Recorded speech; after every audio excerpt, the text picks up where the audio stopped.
good are you? In football, Yes, I sir. give myself 8. It? Yes. I'm Professor Latif Bakri. Sports, yes, I play football, I play table tennis. In relationship, there's time for relationship. Okay. Good afternoon, sir. Good afternoon. Okay, my name is Oluwabotim Tuluani, the current public relation officer of PANS, and I would love you to introduce yourself, sir. Okay, I am Professor Latif Bakri, Dean Faculty of Pharmacy, Alabisi University. All right, we're so honored to have you with us, sir. So we gathered questions from PANS side, and we would love for you to give responses to this question. So the first question I have here with me is, what inspired you to pursue a career in academia, and what keeps you motivated? Okay, the inspiration right from the undergraduate days, I've always wanted to be in academics. So when I finished, during my internship, I had my eyes in postgraduate program. So while serving, I obtained the form for master's degree in pharmaceutics. So I've always had the passion for academics right from my undergraduate days, and that's because of my performance in undergraduate days. That was what inspired me into coming into academics. I've been there. I've had stints around. I've worked in the hospital setting. I worked in the community pharmacy setting, and then the industry, before coming back to academics. All right, sir. Thank you very much, sir. So moving to the next question. Next question here is, if you could go back in time to your university days, what would you do differently? What will I do differently in my undergraduate days? Yes, sir. What? Probably academically, socially. Well, that means practically you're asking for regrets. I have no regrets. Oh wow! So I don't think there is anything like I could have done differently in terms of academics, in terms of social life, in terms of not. I think I had a fulfilled undergraduate. Wow, that's so beautiful.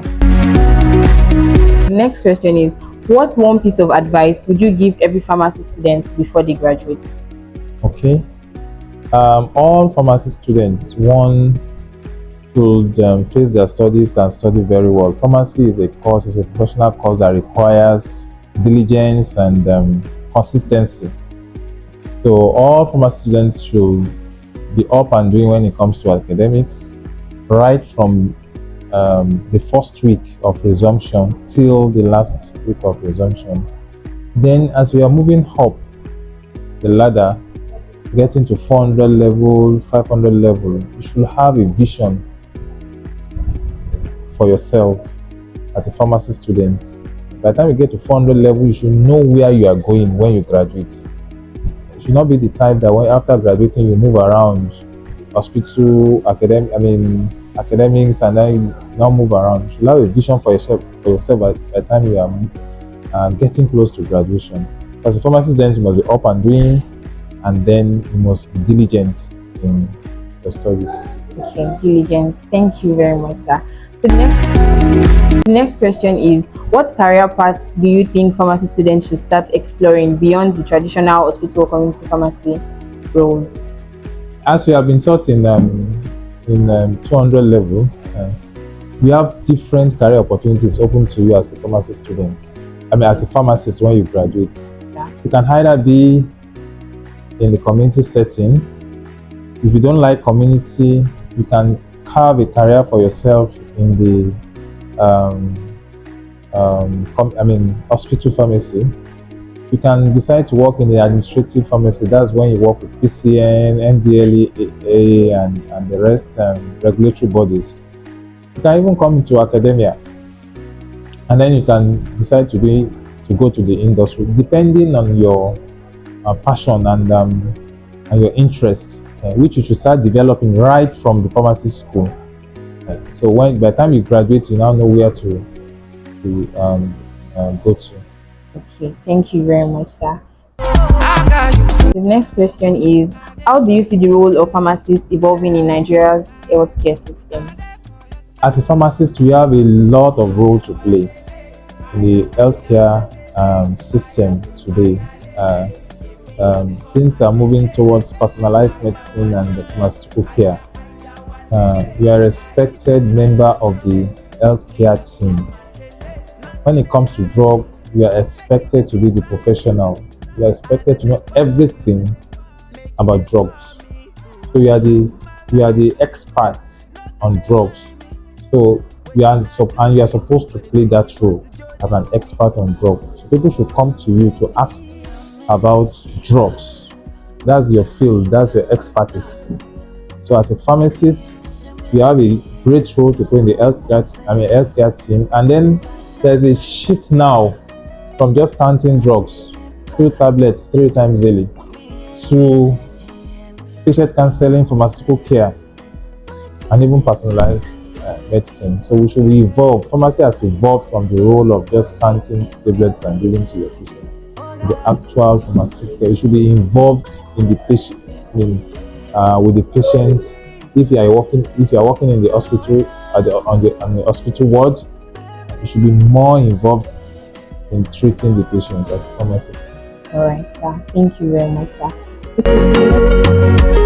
Okay, so the next question is, what's the biggest lesson your journey in pharmacy has taught you? I have lessons. One of the lessons that I've learned in pharmacy is to be resolute and then not to back out. Um, at a point in the pharmacy school, there's a tendency for you to get overwhelmed, and I've seen a lot of that in students. My interaction with students, people coming to say they are tired, they don't want to read pharmacy again at 400 level, 500 level. There was somebody some sessions back, she has graduated now. She decided she was not writing the final year exam because said she was not interested in pharmacy again. So I had to talk to her. She came back, wrote the exams, and eventually she's practicing now. So it's resilience, and then to be focused. You need to be resilient. You need to know that having issues with your academics in pharmacy school should not be a stigma. You have carryover, or you have one issue or the other with one course or the other. It's not a carryover, it's a normal thing in the pharmacy school. You should be able to rise above that and put that one behind you. Some people, if they have issues, maybe they have carryover, or they fail the course, they get depressed. So you should not allow pharmacy to overwhelm you. That's one of the lessons. By the time you graduate as a pharmacist, you are an all-rounder. You should be able to face any life challenge that comes your way. Okay, thank you. The next question is, how do you handle pressure and decision making in such a demanding role? Pressure and decision making. Once you are organized, you need to be organized, an organized person. There's no way you are going to have pressure, even at home. You get married now, you have pressure. Pressure from your husband, from your kids, from relatives. But once you are organized, you know what comes first. To be able to and then take life one at a time. Don't you should not want to do everything together at the same time. So by that, once you're organized, you should be an organized person. Once you're organized, you'll be able to prioritize activities, and then not be overwhelmed with tasks. Then you should be able to delegate responsibilities. Nobody is an island of knowledge. Be able to delegate responsibilities to people around you. Thank you very much, sir.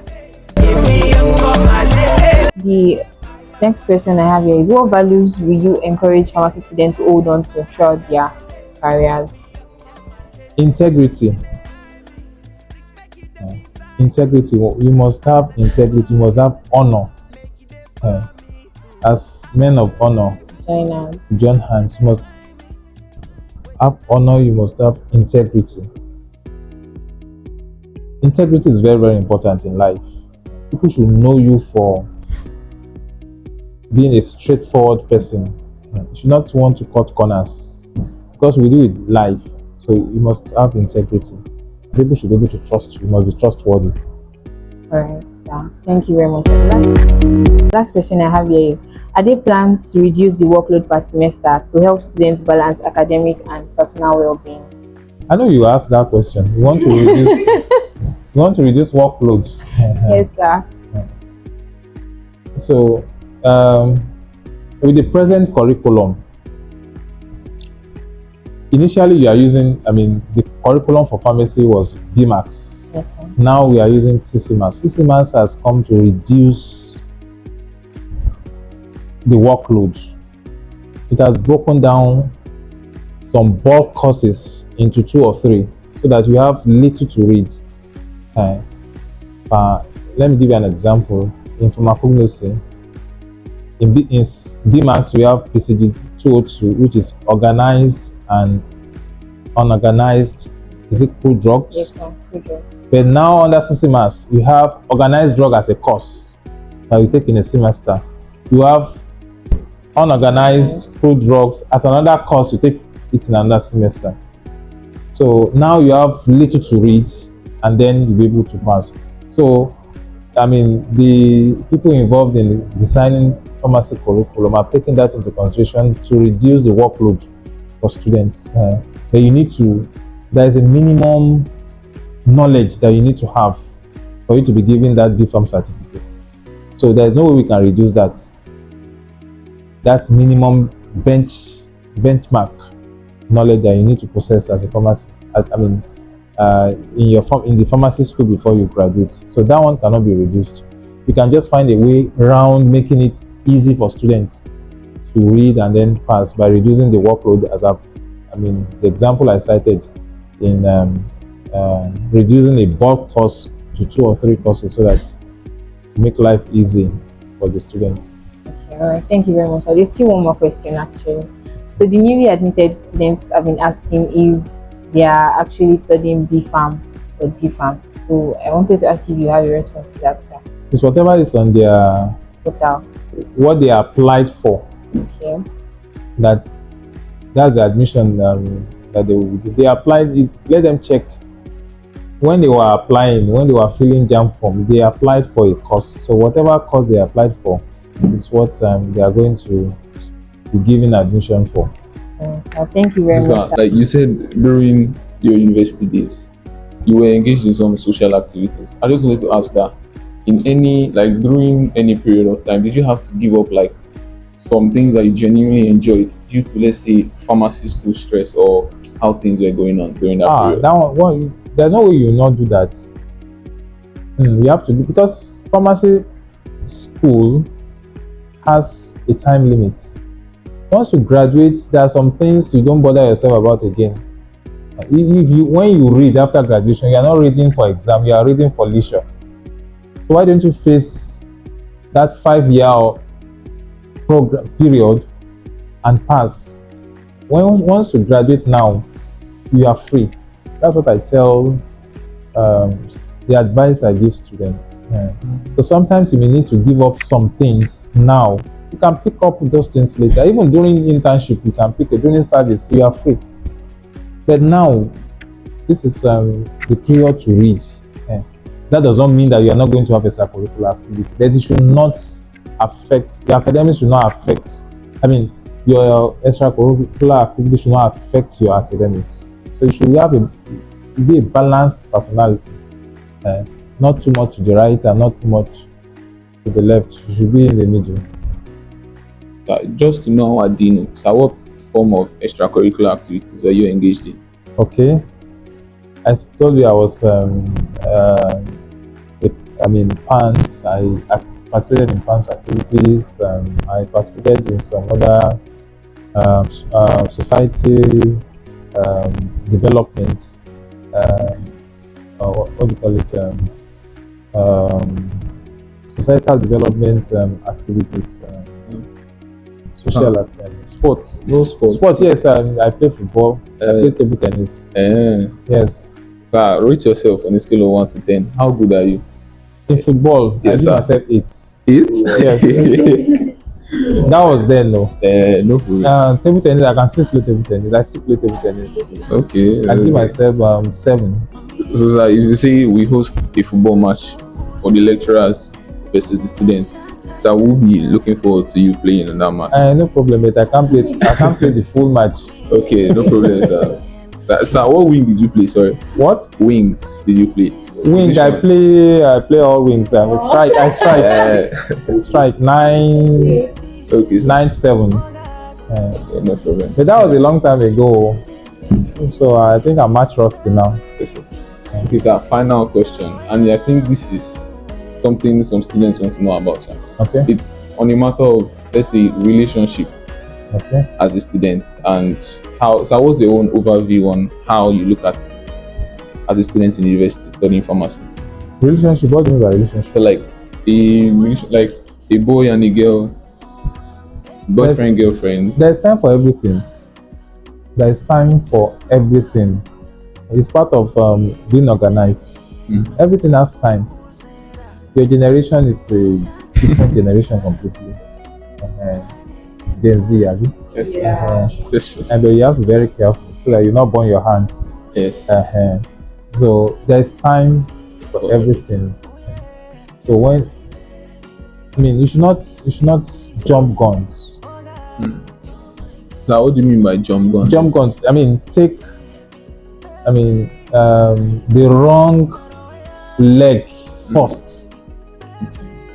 When you are climbing a ladder, you take one rung at a time.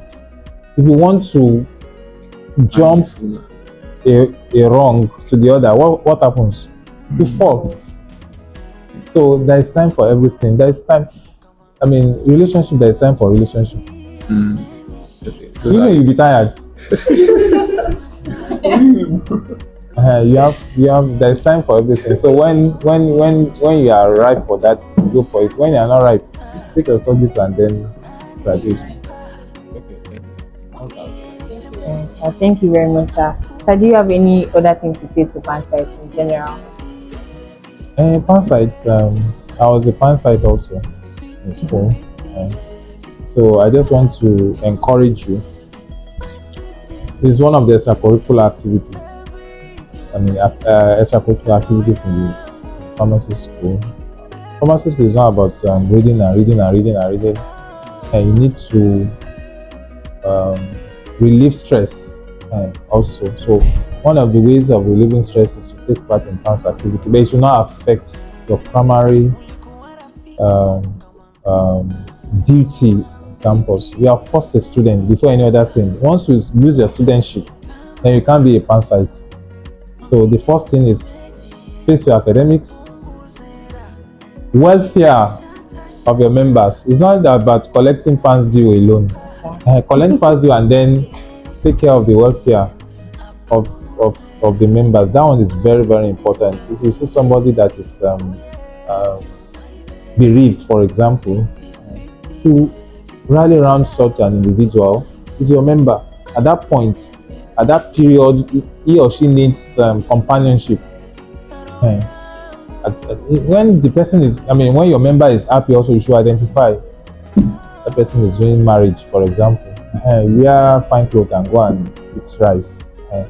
So welfare, and then face your studies, and then be your brother's keeper. Thank you very much, sir. That'll be all for now. Really appreciate you honoring our invite. I look forward to doing this again, sir. Thank you very much, sir. Thank you.